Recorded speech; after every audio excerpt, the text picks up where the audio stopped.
Hello friend, welcome to the channel pharmacy dictionary. आप देख रहे हैं हमारा मेडिसिन रिव्यू एक्सक्लूसिव सीरीज और आज के सीरीज में हम बात करने वाले हैं एक ऐसे इनहेलर का जो कि आपके अस्थमा या सीओपीडी में आपको राहत देने का काम करेगा।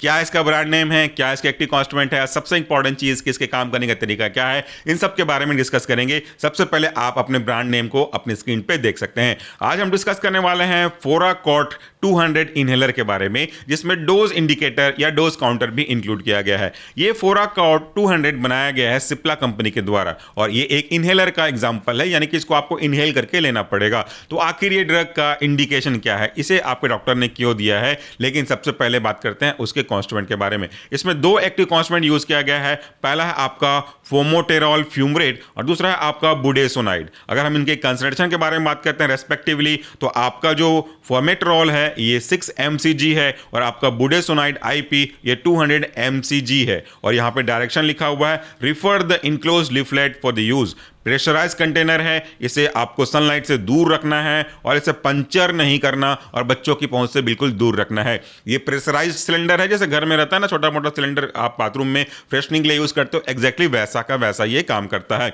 अब हम बात कर लेते हैं इसके इंडिकेशन के बारे में। तो जैसा मैंने कहा कि अगर आपको सांस लेने में बहुत तकलीफ हो रही है, नॉर्मली नहीं, अगर आप थक गए हैं नहीं, आपको धुआं भर गया नहीं, अगर आपको सांस लेने में तकलीफ लंबे समय से हो रही है और अगर आपने डायग्नोज करवाया अपने डॉक्टर से मिल करके और आपको अस्थमा या सीओपीडी डायग्नोस हुआ, तो फिर आपको उस प्रॉब्लम से राहत देने के लिए ये जो इनहेलर है वो प्रिस्क्राइब किया गया होगा। सबसे पहले बात कर लेते हैं अस्थमा क्या होता है, फिर डिस्कस करेंगे सीओपीडी का फुल फॉर्म और वो क्या होता है। अस्थमा एक ऐसा प्रॉब्लम है जो बेसिकली आपके रेस्पिरेटरी सिस्टम से जुड़ा हुआ होता है। आपके ब्रोंकिया का जो नॉर्मल डायमीटर है वो उस केस में थोड़ा सा कम होने लगता है जब अस्थमेटिक एजेंट का ट्रिगरिंग होना शुरू हो जाता है, यानी कि अटैक आना शुरू हो जाता है। ये कैसे काम करेगा, अगर इसकी डिटेल वीडियो जानना चाहते हैं तो डेमो के साथ हमने अपलोड किया है हमारे मेन चैनल सॉल्यूशन फार्मेसी पे, वहां पे भी आप चेकआउट कर सकते हैं। बट आपको मैं ब्रीफ करता हूं। हमारा जो ब्रोंकिया है एक्चुअली एक प्रकार से पाइप जैसा स्ट्रक्चर है जिसकी डायमीटर काफी अच्छी होती है, जिसे हम आराम से इनहेल और एक्सहेल कर लेते हैं। यहां तक तो कोई प्रॉब्लम नहीं है,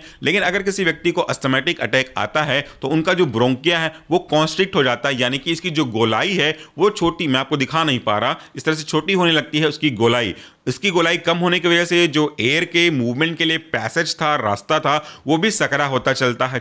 सेकेंड फेज में क्या होता है, यहां पे म्यूकस का एक्सेसिव प्रोडक्शन होना स्टार्ट हो जाता है बाय द गॉबलेट सेल। तो जब एक तो रास्ता छोटा हो गया, ऊपर से उस रास्ते में म्यूकस भर गया, तो सांस लेने में बहुत तकलीफ हो जाती है, वो चोक हो जाता है और सांस न ले पाने की वजह से हो सकता है उस व्यक्ति की डेथ हो जाए। इसके लिए एक मुहावरा रखा गया है, गरीबी में आटा गीला, यानी कि एक तो ऐसी गरीबी चल रही है जिसमें आटा ही कम है, उस पर भी वो गीला हो गया, तो उसको ठीक करने के लिए आटा कहां से लाएं। यहां पे इस कहावत का कैसे मतलब समझ सकते हैं, एक तो आपका ब्रोंकिया पहले की तुलना में काफी सकरा हो गया है, यानी कि गरीबी आ गई, उस पे भी म्यूकस आके गिर गया, यानी कि संभावना को वो बहुत ज्यादा खराब कर रहा है, स्थिति को काफी ज्यादा खराब कर रहा है। इस मुहावरे का यही अर्थ होता है। तो ऐसे में सांस लेने में दिक्कत जाएगी। और दूसरा जो कॉन्स्टिट्यूएंट मैंने आपको बोला था उसके भी यूज इसमें समझ में आ जाएगा, लेकिन हम बात कर लेते हैं पहले सेकंड टर्म जो कि सीओपीडी है। सीओपीडी भी रेस्पिरेटरी सिस्टम का एक प्रॉब्लम है जिसका पूरा नाम होता है क्रॉनिक ऑब्स्ट्रक्टिव पल्मोनरी डिसऑर्डर। काफी कुछ आपको अगर पढ़ेंगे बुक्स में तो आपको अस्थमा जैसा ही लगेगा, लेकिन इसमें जो है स्टिफनेस आपके रेस्पिरेटरी पार्ट की थोड़ी ज्यादा बढ़ जाती है।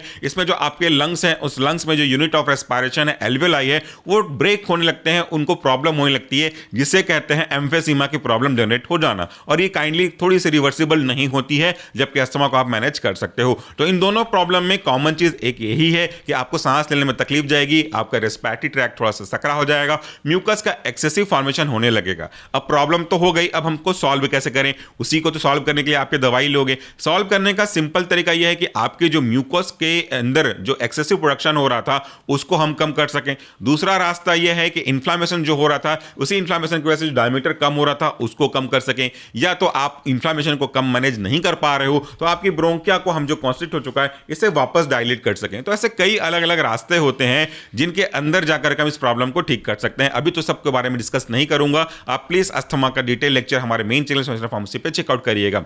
अब हम बात करते हैं आज के कॉन्स्टिट्यूएंट के रेस्पेक्ट में इनके काम करने के तरीके को। दो कॉन्स्टिट्यूएंट है।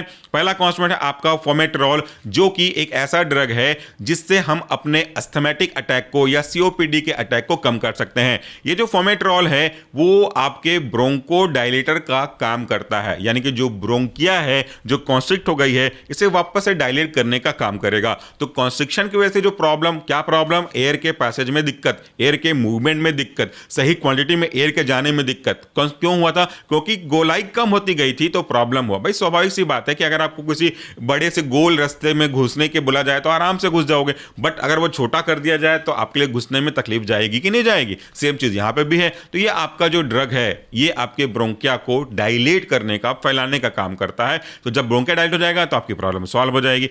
दूसरा जो कॉन्स्टिट्यूएंट है इस इनहेलर में वो है आपका बुडेशोनाइड, जो कि एक स्टेरॉयडल ड्रग है। इसके दो तरीके होते हैं काम करने के। एक तो वो आपके इन्फ्लेमेशन के रिस्पॉन्सिबल प्रोस्टाग्लैंडिन के सिंथेसिस को वाया कॉक्स-1 और कॉक्स-2 इनहिबिट करने का काम करता है। तो जिस इन्फ्लेमेशन यानी कि सूजन की वजह से गोलाई कम हो गई थी, क्योंकि मोटाई इंटरनल वॉल की ल्यूमेन की बढ़ रही थी, इसलिए गोलाई ऑटोमेटिकली कम हो रही थी, तो उस इन्फ्लेमेशन को कम करके हम अपने को ठीक कर सकते हैं।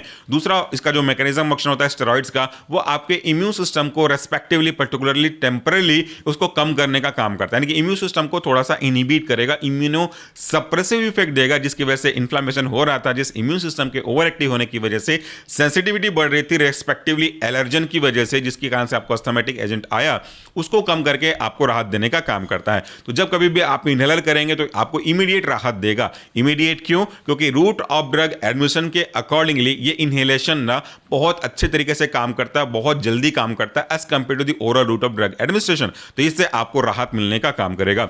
चूंकि मैंने कहा आपको एक प्रेशराइज कंटेनर के रूप में बंद किया गया है, इसलिए डायरेक्ट सनलाइट में मत रखिएगा, क्योंकि वो एक्सपोज होने के एक्सप्लोड होने के चांसेस रहते हैं। इसलिए अच्छे से ठंडे जगह पे, फ्रिज पे नहीं, रूम टेम्परेचर पे, जहां पे डायरेक्ट सनलाइट ना पहुंचती हो, ना जाती हो, वहां पे इसे आप रखिएगा। और हमेशा अपने साथ रखें, कभी भी जरूरत पड़े तो अपने डॉक्टर की सलाह पे कैसे यूज करना है वो आप यूज कर लीजिएगा। इस प्रोडक्ट में डोज काउंटर है, यानी कि अगर आप इसे पुश करते जाएंगे तो रेस्पेक्टिवली कुछ पुश करने के बाद 1 यूनिट आगे खिसकेगी, जो आपको पहले से बता देगी कि इसमें अब कितना डोज पंप बचा हुआ है। उसी के हिसाब से आप समय रहते उसे दोबारा परचेस कर सकते हो। तो आज की वीडियो के लिए इतना ही। Thank you so much for watching this video. नमस्कार, टेक केयर।